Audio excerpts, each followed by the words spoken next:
Hello students, welcome back to my channel common sense education. ఈ రోజు ఈ వీడియోలో మనం intermediate second year zoology important questions discuss చేద్దాం రిమైనింగ్.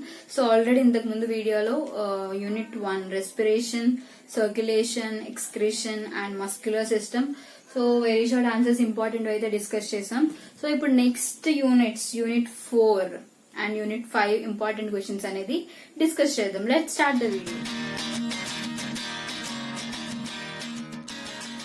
అందుకంటే ముందు ఎవరైతే ఛానల్ సబ్స్క్రైబ్ చేసుకోలేదు, మీకు నేను చేసే వీడియోస్ కనుక యూస్ఫుల్ గా ఉంటే ఛానల్ సబ్స్క్రైబ్ చేసుకోండి అండ్ మీ ఫ్రెండ్స్ కూడా షేర్ చేయండి. యూనిట్ 5 ఎండోక్రైన్ సిస్టమ్ నుంచి important 2 marks questions and answers కూడా చూద్దాం. సో ఫస్ట్ క్వశ్చన్ వచ్చేసి, what is acromegaly, name the hormone responsible for this disorder అని అడిగారు. సో ఇక్కడ ఆన్సర్ ఇచ్చారు, hyper secretion of growth stimulating hormone somatotrophin in adults results in a abnormality called acromegaly. So general గా growth, so చిన్నప్పటి నుంచి పిల్లల్లో మనం growth చూస్తూ ఉంటాం. సో ఆ గ్రోత్ అనేది that is affected by the hormones. So growth releasing hormone అనేది హైపోథాలమస్ రిలీజ్ అవుతుంది. అక్కడ నుంచి పిట్యూటరీ గ్లాండ్ కి రీచ్ అయ్యి అక్కడ pituitary gland growth stimulating hormone ని రిలీజ్ చేస్తుంది. ఆ హార్మోన్ ని స్టొమాటోట్రోఫిన్ అంటారు.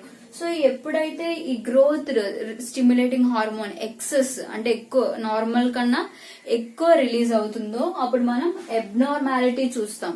సో ఆ అబ్నార్మాలిటీని అక్రోమెగాలీ అంటారు. సో నార్మల్ గా ఏదైనా హార్మోన్ నార్మల్ లెవెల్స్ లో ఉండాలి, హోమియోస్టాసిస్. అంతకంటే ఎక్కువైనా సరే, ఎక్కువ సెక్రెట్ అయినా తక్కువ సెక్రెట్ అయినా కూడా అదొక అబ్నార్మాలిటీ.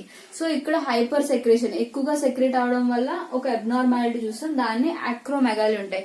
సో యాక్రోమెగాలీలో వచ్చే సిమ్టమ్స్ ఏంటి అంటే enlargement of bones of jaw. So jaw bones అనేవి ఎన్లార్జ్ అవుతాయి. Hands and feet, so hands లో ఉన్న బోన్స్ కూడా ఎన్లార్జ్మెంట్ అవడం. Thick and nose, lips, eyelids and gorilla like appearance. So lips అనేది అండ్ నోస్ అనేది చాలా థిక్ గా అపియర్ ఉంటుంది. సో టోటల్ గా bones enlargement and thick and nose and lips అనేది కూడా ఒక గొరిల్లా లైక్ అపియరెన్స్ అయితే ఇస్తుంది. సో అది ఈ acromegaly, hyper secretion of the growth stimulating hormone. Next, which hormone is called as antidiuretic hormone? Write the name of the gland that secretes it. So antidiuretic hormone mostly మీరు excretory system లో వినుంటారు, ADH. So ఆ ADH అనేది ఎక్కడి నుంచి release అవుతుంది? So ఆ ADH ని యాంటీడైరెటిక్ హార్మోన్ నే వాసోప్రెసిన్ అని కూడా అంటారు. సో వాసోప్రెసిన్ అనేది పోస్టీరియర్ పిట్యూటరీ గ్లాండ్ నుంచి రిలీజ్ అవుతుంది. So vasopressin is called antidiuretic hormone. It is secreted by posterior lobe of pituitary gland. Okay, so ఈ 2 పాయింట్స్ రాయాలి. ఇక్కడ ఏమడిగారు, యాంటీడైరెటిక్ హార్మోన్ ఏమంటారు అండ్ ఎక్కడ నుండి సెక్రెట్ అవుతుంది కూడా అని అడిగారు. సో ఈ 2 పాయింట్స్ మీరు రాయాలి. Next, distinguish between diabetes insipidus and diabetes mellitus. So ఎప్పుడు మనకి ఎగ్జామ్ లో కామన్ గా వచ్చే క్వశ్చన్స్ ఇవి ఇంకా ఉన్నాయి. నెక్స్ట్ ఏంటంటే ఇక్కడ difference. So what is the difference between diabetes insipidus and diabetes mellitus? So ఇక్కడ ఆన్సర్ చూసినట్టయితే, deficiency of vasopressin in which patient excrete large volume of urine resulting in dehydration and thirst. So normal గా diabetes ఉంటుంది, దానిలో 2 types. Insipidus ఎందుకు వస్తుందంటే, so ఎప్పుడైతే vasopressin deficiency ఉంటుందో బాడీలో సరిగ్గా రిలీజ్ అవ్వకపోతే, deficiency of vasopressin patient excrete large volume of urine. So ఇప్పుడు మీకు అర్థమై ఉంటుంది, ఎక్స్క్రిటరీని ఇక్కడ రిలేట్ చేయండి. సో వాసోప్రెసిన్ అనేది నార్మల్ వాటర్ ని రీఅబ్జర్వ్ చేసుకోవడానికి హెల్ప్ చేస్తుంది నెఫ్రాన్ లో. సో అదే వాసోప్రెసిన్ లేకపోవడం వల్ల ఎక్సెస్ ఆఫ్ యూరిన్ అనేది ఎక్స్క్రీట్ అవుతూ ఉంటుంది అనమాట. అండ్ రిజల్ట్ సిమ్టమ్స్ వచ్చేసి dehydration and thirst. Next, diabetes mellitus, a condition resulting from insulin deficiency. The body cannot store or oxidize sugar efficiently. Sugar is lost through the urine. So normal గా ఈ insulin deficiency వల్ల diabetes mellitus అనే disease అనేది వస్తుందన్నమాట. So general గా insulin work ఏంటంటే, blood glucose level ఎప్పుడైతే ఎక్కువ అవుతుందో సో ఆ గ్లూకోజ్ ని గ్లైకోజన్ కింద కన్వర్ట్ చేస్తుందన్నమాట, ఆక్సిడైజ్ చేస్తుందన్నమాట. సో ఈ డెఫిషియన్సీ వల్ల ఇన్సులిన్ ది షుగర్ అనేది లేకపోతే గ్లూకోజ్ అనేది బ్లడ్ యూరిన్ నుంచి ఎక్స్క్రీట్ అయిపోతూ ఉంటుంది. Next question, what is insulin shock? So hypersecretion of insulin leads to decreased level of glucose in blood resulting in insulin shock. So ఇంతకు ముందు question లోనే మనం డయాబెటీస్ మెలిటన్స్ లో ఇన్సులిన్ డెఫిషియన్సీ అయితే సో షుగర్ అనేది యూరిన్ నుంచి ఎక్స్క్రీట్ అయిపోతుందని. So ఇక్కడ ఏంటంటే ఇన్సులిన్ లెవెల్ ఎప్పుడైతే ఇంక్రీజ్ అయిందో సో డిక్రీజ్ అయితే అది డయాబెటీస్ మెలిటస్. సో ఒకవేళ ఇన్సులిన్ లెవెల్ అనేది ఇంక్రీజ్ అయితే అది ఏం చేస్తుంది, ఇన్సులిన్ వర్క్ వచ్చేసి సో గ్లూకోజ్ ని గ్లైకోజన్ కింద కన్వర్ట్ చేయడం. సో ఇప్పుడు ఏంటి, hypersecretion of insulin leads to decrease in level of glucose. So hypersecretion అవ్వడం వల్ల ఈ గ్లూకోజ్ లెవెల్ అనేది డిక్రీజ్ అయిపోతుంది, ఎందుకంటే కంటిన్యూస్ గా అది గ్లూకోజ్ ని గ్లైకోజన్ కింద కన్వర్ట్ చేస్తుంది. సో గ్లూకోజ్ లెవెల్ డిక్రీజ్ అవ్వడాన్ని hypoglycaemia resulting in insulin shock. So very simple, hypersecretion of insulin అయితే గ్లూకోజ్ లెవెల్స్ అనేవి డిక్రీజ్ అవుతాయి. Next which hormone is commonly called as fight flight hormone. So ikkada flight hormone is the common name is adrenaline or epinephrine. This hormone enhances dilation of pupil, piloerection, sweating, increase heartbeat to face the emergency situations. So మనకి ఎప్పుడైనా కోపం వచ్చినప్పుడు మనకి goose bumps వస్తాయి, పైలో erection and ice అనేది పెద్దగా అయిపోవడం, heart beat increase అవ్వడం. సో ఇలాంటి ఎమర్జెన్సీ సిచ్యువేషన్స్ లో ఈ అడ్రినాలిన్ అండ్ నార్ అడ్రినాలిన్ అనే హార్మోన్ అనేది రిలీజ్ అవుతుంది. సో అది రిలీజ్ అవడం వల్ల ఈ సిమ్టమ్స్ అన్ని చూస్తాం. So flight and fight hormone వచ్చేసి adrenaline and epinephrine. Next what is the erythropoietin, what is its function? So kidneys produce a hormone called erythropoietin. So kidneys అనేది జనరల్ గా ఎండోక్రైన్ గ్లాండ్స్ వచ్చేసి ఈ హార్మోన్స్ రిలీజ్ చేస్తుంది. So kidney కూడా ఒక hormone release చేస్తుంది. So ఆ hormone name వచ్చేసి ఎరిథ్రోపాయిటిన్.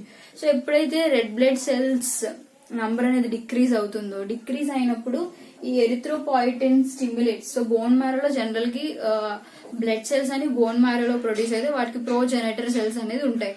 సో ఈ ఆర్బీసీ అనేది డిక్రీజ్ అయినప్పుడు ఎరిథ్రోపాయిటిన్ బోన్ మ్యారోలో ఉన్న ఎరిథ్రాయిడ్ ప్రోజెనేటర్ ని స్టిమ్యులేట్ చేయడం వల్ల ఆర్బీసీ అనేది ప్రొడ్యూస్ అవుతుంది.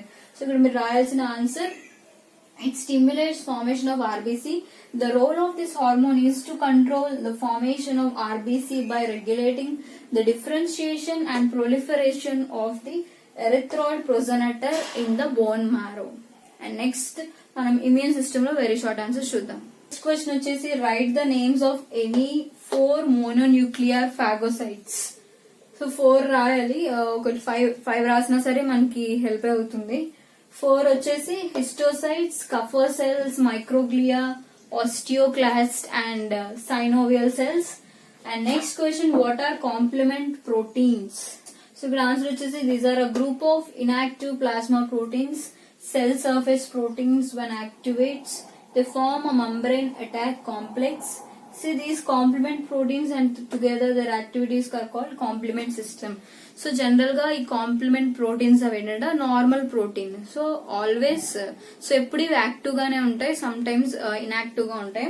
సో ఎప్పుడైతే ఈ కాంప్లిమెంట్ ప్రోటీన్స్ అనేవి యాక్టివేట్ అవుతాయో సో మనకి బ్యాక్టీరియా ఎనీ ప్యాథోజన్, సో ఏదైనా ప్యాథోజన్ గానీ బ్యాక్టీరియా గానీ సో మన బాడీలోకి వెళ్లేటప్పుడు ఇవేం చేస్తాయంటే యాక్టివేట్ అయిన కాంప్లిమెంట్ ప్రోటీన్స్ అనేవి సో ఆ ప్లాస్మా మెంబ్రెయిన్ ఉంటుంది కదా బ్యాక్టీరియాది, సో ఆ ప్లాస్మా మెంబ్రెయిన్ కి ఒక స్మాల్ పోర్స్ లా క్రియేట్ చేస్తుంది.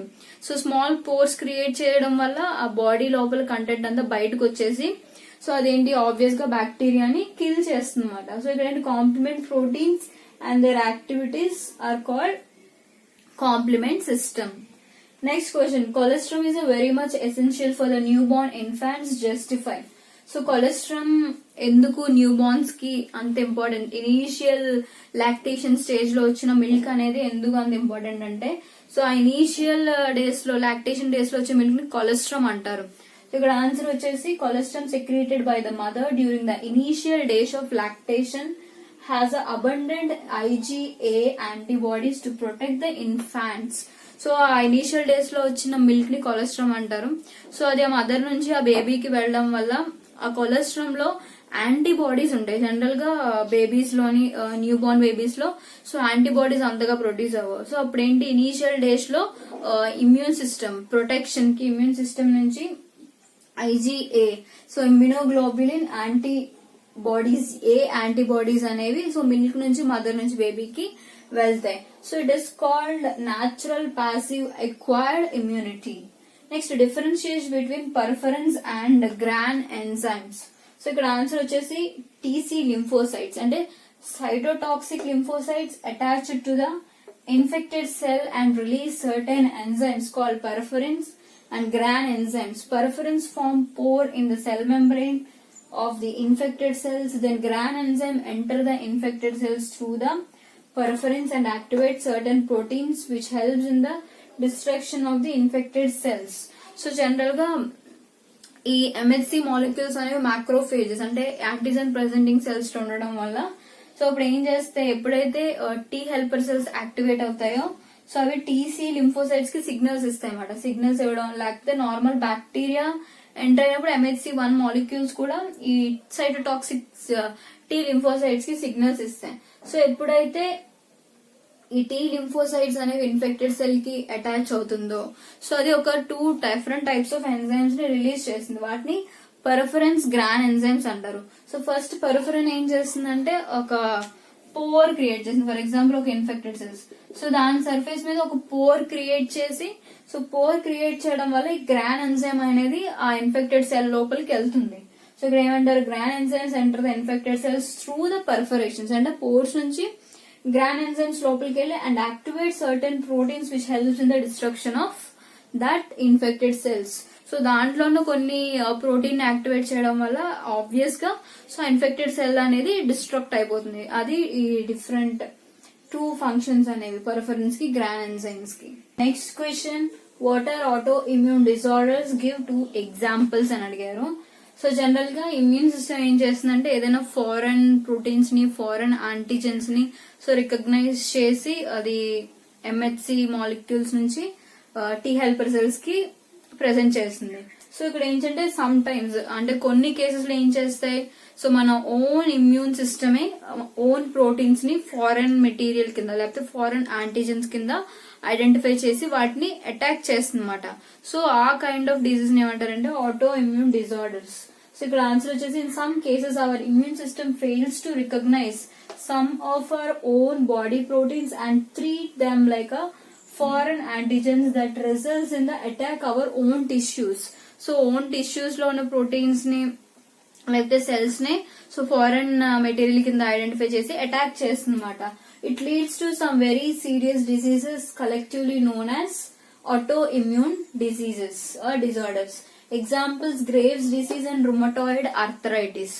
సో ఇది ఆటో ఇమ్యూన్ డిజార్డర్ గురించి. నెక్స్ట్ హ్యూమన్ రిప్రొడక్షన్ లో వెరీ షార్ట్స్ కనుక చూసుకున్నట్టయితే ఫస్ట్ క్వశ్చన్ వచ్చేసి what are the functions of Sertoli cells of the seminiferous tubules and Leydig cells in a man. So first Sertoli cells మీరు seminiferous tubules cross section చూస్తున్నట్టయితే so దాంట్లో Sertoli cells ఉంటాయి and interstitial spaces ఉంటాయి. So Sertoli cells ఏం చేస్తాయంటే ఆ growing sperm కి so nutrition అనేది సప్లై చేస్తుంది Sertoli cells. So sperm grow అవ్వాలంటే ఈ సెరటోలీ సెల్స్ అనేది very very important. Next, leading cells present in the seminiferous tubules produces androgens, the most important testosterone. So interstitial space లోని leading cells ఉంటాయి కదా so అది ఏం చేస్తుందంటే ప్రొడ్యూసెస్ లీడింగ్ సెల్స్ అనేవి ఆండ్రోజన్స్ ప్రొడ్యూస్ చేస్తాయి. సో హ్యూమన్స్ లో అయితే ఇంపార్టెంట్ ఆండ్రోజన్ వచ్చేసి testosterone. Next name the yellow mass of the cells accumulated in the empty follicles after ovulation. Name the hormone secreted by it, function and function of it. So ఇక్కడ ఏంటి మనకి 13 to 14 days లోని గ్రాఫియన్ follicle అనేది rupture అయ్యి ohm అనేది release అవుతుంది. So ohm అయితే ఎప్పుడైతే రిలీజ్ అవుతుందో ఆ మిగిలిన గ్రాఫియన్ ఫాలికల్ అనేది ప్రొలిఫరేట్ అయ్యి ఇది ఒక ఎల్లో మాస్ కింద కన్వర్ట్ అవుతుంది, ట్రాన్స్ఫార్మ్ అవుతుంది. సో ఆ ఎల్లో మాస్ ని కార్పస్ ల్యూటియం అంటారు. సో కార్పస్ ల్యూటియం సో దాని ఏం సెక్రెట్ చేస్తుందంటే very very important hormone females లో ప్రొజెస్ట్రాన్ ని రిలీజ్ చేస్తుంది. సో ప్రొజెస్ట్రాన్ జనరల్ గా ఈ ప్రొజెస్ట్రాన్ దేనికంటే essential for the maintenance of pregnancy. So general గా మనకి హ్యూమన్స్ లో స్టార్టింగ్ 3 to 4 months లోని ఈ ప్రొజెస్ట్రాన్ అనేది కార్పస్ ల్యూటియం నుంచి సెక్రేట్ అవుతుంది. సో అది ప్రెగ్నెన్సీని మెయింటైన్ చేయడానికి for first few months. And next question what is the compaction in the human development. So ఇక్కడ ఆన్సర్ వచ్చేసి in the morula due to unequal cleavage smaller and larger blastomeres are form. The morula passes through the compaction. So 8 to 16 cell stage ని మనం మారిలా అంటారు. So ఈ మారిలా అనేది ఒక compaction అనే process ని క్రాస్ చేసిందని చెప్పారు. కాంపాక్షన్ అంటే ఏంటంటే సో ఆ స్టేజ్ ఎంబ్రియో స్ట్రక్చర్ అనేది చేంజ్ అవుతూ వస్తుంది అనమాట. ఆ ప్రాసెస్ ని కాంపాక్షన్ అంటారు. సో ఆ చేంజెస్ ఏంటంటే now the embryo has two superficial flat cells and inner cell mass. So outer ఒక superficial cells ఉంటాయి అండ్ inner cells కూడా వాటిని inner mass cells అంటారు. So inner mass cells are gives rise to embryo proper. This is the first sign of differentiation. So inner mass cells అనేవి embryo proper కింద develop అవుతుంది. And ఇంకో important question వచ్చేసి draw neat label diagram of sperm. So ఇవైతే human reproduction నుంచి important very shorts. Next మనం reproductive health నుంచి important very shorts చూద్దాం. రీప్రొడక్టివ్ హెల్త్ నుంచి ఇంపార్టెంట్ వెరీ షార్ట్స్ చూసుకున్నట్టయితే టోటల్ గా మనకి టెక్స్ట్ బుక్ లో 5 క్వశ్చన్స్ అయితే ఉన్నాయి. సో 5 లో కూడా ఇంపార్టెంట్ ఏది అని చెప్పలేం. సో టోటల్ 5 కూడా మీరు ప్రిపేర్ అవ్వాల్సిందే. ఫస్ట్ క్వశ్చన్ వచ్చేసి what are the measures one has to take prevent contracting STDs, and what in your view are the reasons for population explosion in India, and is it true that MTP is not meant for population control? Then why did the government of India legalized MTP? And what is amniocentesis? Name any 2 disorders that can be detected by amniocentesis, and mention the advantages of lactational amenorrhea method. So ఈ total 5 questions కూడా prepare అవ్వండి exam కి, half yearly exams కి. So ఇది అయితే ఈ video important questions unit 4 endocrine system, immune system, and unit 5 reproductive, human reproductive system and reproductive health. So ఈ video కనుక మీకు యూస్ఫుల్ గా ఉంటే ఎవరైతే ఛానల్ సబ్స్క్రైబ్ సబ్స్క్రైబ్ చేసుకోండి అండ్ మీ ఫ్రెండ్స్ కూడా షేర్ చేయండి. అండ్ మీకు ఎలాంటి డౌట్స్ ఉన్నా సరే నాకు కింద కమెంట్ చేసి అడిగితే నేను మీకు రిప్లై చేస్తాను. Thanks for watching.